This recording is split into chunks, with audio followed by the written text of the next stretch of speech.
Hi students. So basically these session or these classes will be discussing about the clinical nutrition and medical nutrition management for CHD and heart failure. We'll be discussing about the coronary heart disease and heart failure. What would be the nutritional intervention or dietary management for the patients who have CHD or heart failure problem. Not only that, we'll be discussing about hypertension, myocardial infarction, dyslipidemia, ischemia, and also angina. So let's start, let's the ball rolling.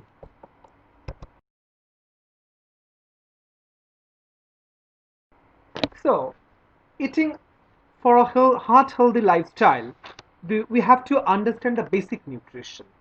We always try to refer the American Heart Associations where they say try to maintain a healthy weight, healthy body weight, because we know not only diabetes but also obesity is a risk factor for the cardio patients. Maintain healthy cholesterol level, maintain normal blood pressure, what we can say normal tension or normotensive, maintain normal blood sugar levels, that means normoglycemic, physical inactivity, use and exposure to tobacco products. So we shouldn't do physical inactivity, we should be physical active. And also, so this is a heart healthy food pyramid where we can see the beneath portions is a very larger size where we can see people can run, having lot of vegetables like orange color, yellow color, white color, green color, where you can see vegetables like Indian flag color. Be physically active, enjoy meals with others, and also exercises. And so the next time above, there's the greens, all the greens like green leafy vegetables, other vegetables with a very good content of chlorophyll. So it's a very good antioxidant, very good amount of phytochemicals. So these are there. Above that, we can see there are a lot of fruits, different color fruits, seasonal fruits, whole grains. So what are the recommendation? Fruits and veggies, whole grain, high fiber, oily fish, lean meats, fat-free, skim, low fat, 1% dairy, reduce added sugars because sugar is an empty calorie. You know very well that if we take 100 gram of sugar, we can get only 100 grams of carbohydrate, which is very empty calorie kind of thing. So there is no sugar at all and little or no salt. Salt part will be covering later on, what is the amount of salt and what is the exact amount of salt we can take for a cardiovascular patient.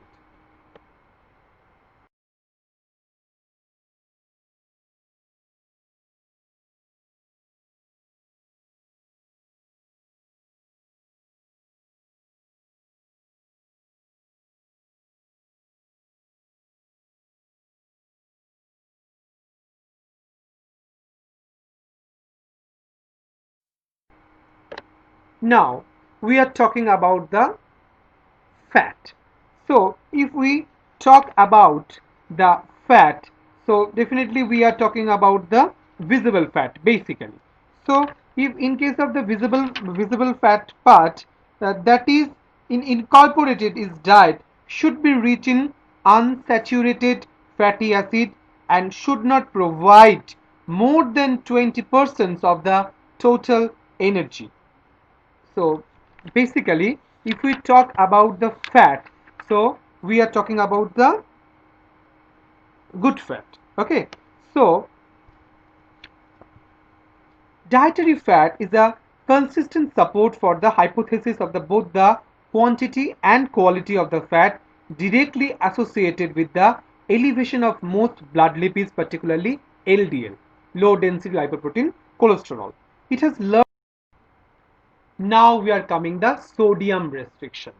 Sodium restriction in CHD, specifically if we highlighted the sodium restriction for the hypertension patients, hypertensive patient, high blood pressure hypertension patients. So now you have to understand that 1 teaspoon of salt, 1 teaspoon means 5 gram. 1 teaspoon salt, basically 2000 mg of sodium.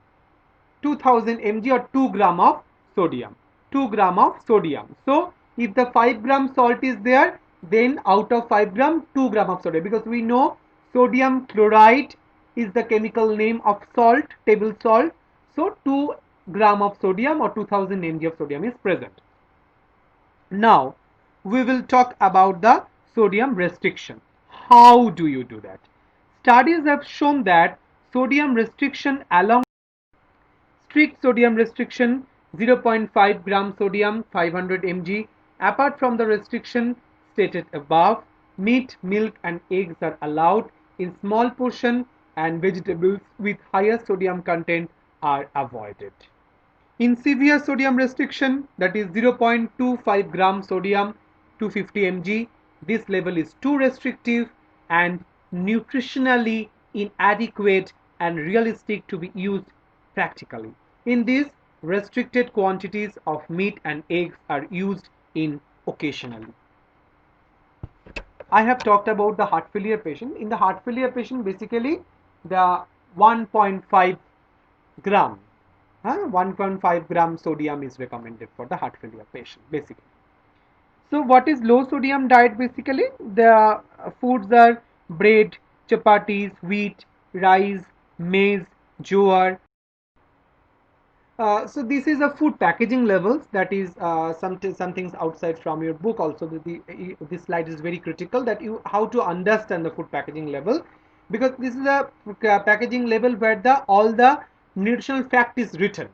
So once someone is shopping from the outside market, they has to be checked about this reading food levels, where the sodium is mentioned, potassium is mentioned, cholesterol is mentioned, everything is. So packaging of food is very important. How do the food package, so accordingly people can purchase foods from the outside market. So this is something is very practical scenario that students can understand.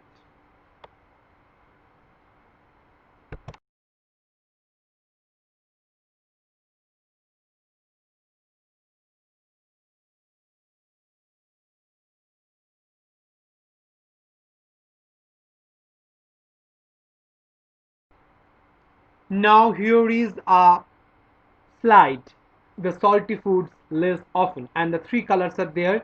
Green means smiley, moderate means less smiley, food high in salt is strictly no, with an angry kind of sign, because people can't allow of these things of food. So if it's smiley type, food prepared at home basically and fresh ingredient, fruits and vegetables, unsalted nuts and seeds, beans, lentil, peas, pasta, plain popcorn. Like pasta, it is very Italian, but rice is okay. Is perfectly all right with us. Oats, fresh fish, fresh chicken meat, eggs, yogurt, because we know the very good the probiotics is yogurt and curd, like lactobacillus, bifidobacterium present. Okay, and also lemon juice. In case of moderate type, there is salted nuts, pastries, cakes. Okay, soft tough margarine. This is a very moderate kind of thing, but those is not allowed. Okay, and hard dash diet. This is very important, students, because this is also for your learning, your MSc theories, practicals, and your day-to-day life while counseling the patient. That is very important. So what is dash diet all about? The full form of DASH diet is dietary approaches to stop hypertension, has been shown to help lower blood pressure and prevent heart disease, stroke, diabetes, and even some forms of cancer. It focuses on eating more fresh fruits and vegetables.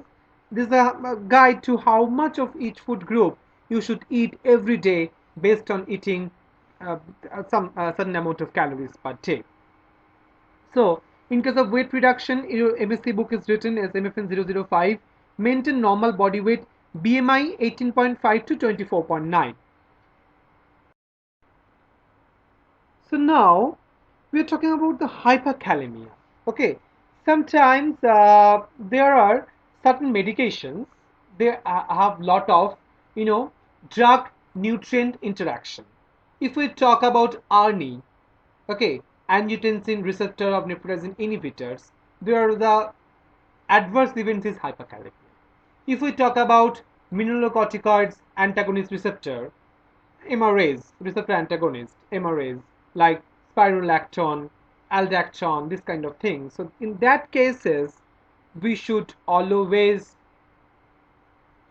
suggest a low potassium diet. Okay, so here is the chart you can find which are the potassium, low potassium. In low potassium, basically 0 to 100 mg, medium potassium 101 to 2000 mg, and also high potassium, that is 2000 mg. And here is also example low potassium foods, high potassium foods for your references. You can see as a pictorial presentation.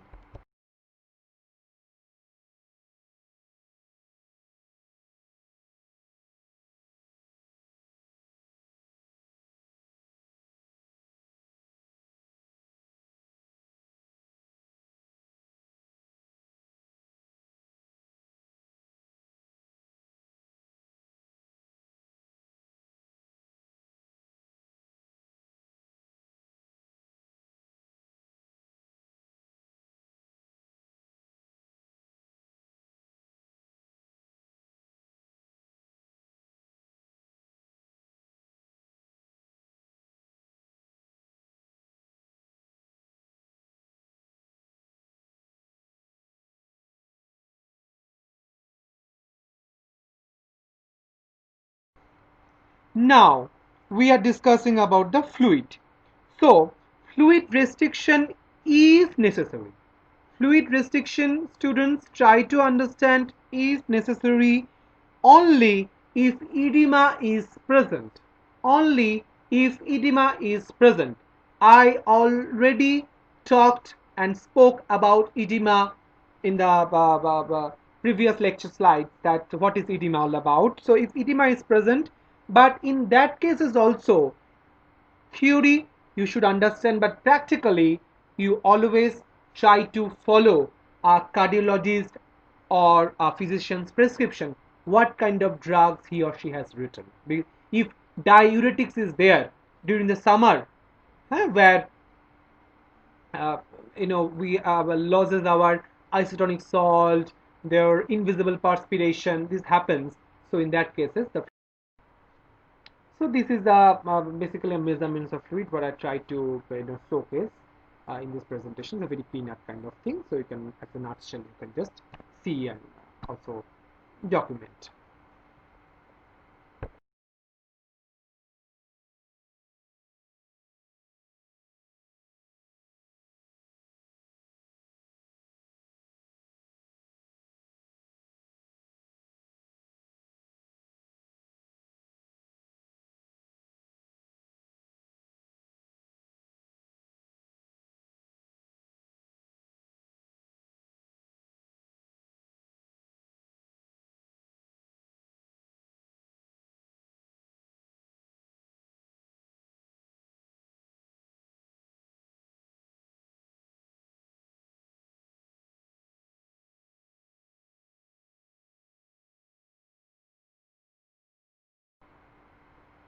Yes, some people has a question that if what they can do if they go thirsty. So being thirsty is very common. This does not mean that body needs more fluid. So you have to be more careful. Use ice chips. Just rinse your mouth. Freeze juice and ice cube tray. Lemon wedge.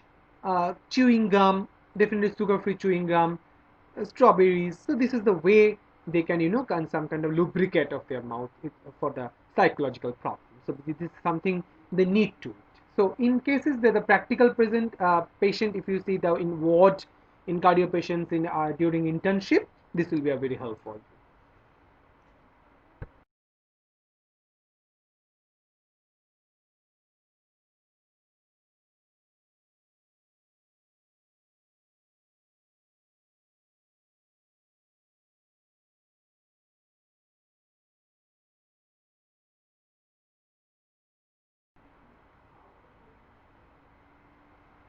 Caffeine, high salt drinks should be avoided.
Now, there are certain drug, there are certain drug, there are certain drugs, like any anticoagulant drug, like warfarin, comadine, hmm, acetrom, this kind of drug. They're always, being a dietitian, you try to restrict vitamin K rich food, not only fruits, vitamin K rich foods. So, in that cases, I have been listed high, moderate, and low. In case of high, broccoli, Brussels sprout, cabbage, canola oil, lettuce, parsley, soybean oil, spinach. This is the way high. Moderate is asparagus, cheese, margarine, olive oil, peas, red cabbage, and low is alfalfa, beans,